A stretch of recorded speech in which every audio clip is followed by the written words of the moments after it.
sí está una lucha, ¿verdad? Está otra parte de Bonaire, pero comprendiendo la situación de Aruba. Aruba también está delante de una situación similar,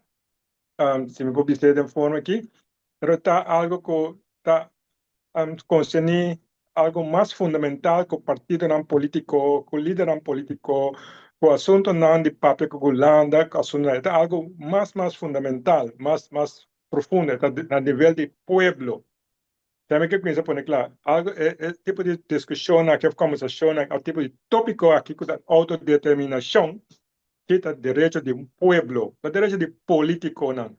não direito de líder não, que o pueblo vota P, não vai atender assim com o direito de um pueblo. Talvez seja mesmo, por exemplo, o que contra a luta, talvez seja a mim por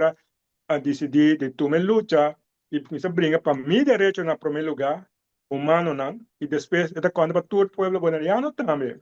Então, seita é passa caminho da vista. O que passou em 2010 com nós na Bonaire, tá com o pueblo de Bonaire perde seu direito não que estava de antigas, onde que a isla não. Nós agora devolver na status, retroceder na status, caminho nós perde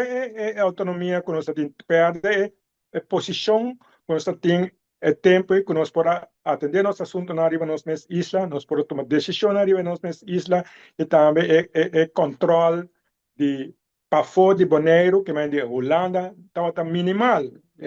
quase não estava até mês, que é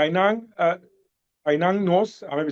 como humano, como bonaireano, ora que, verdade, ora nos líder não, se o líder não bonaireano a decidir de fazer, é coisa que arriba na mês, o povo não vota porque cada bom, o povo não escolhe é coisa que,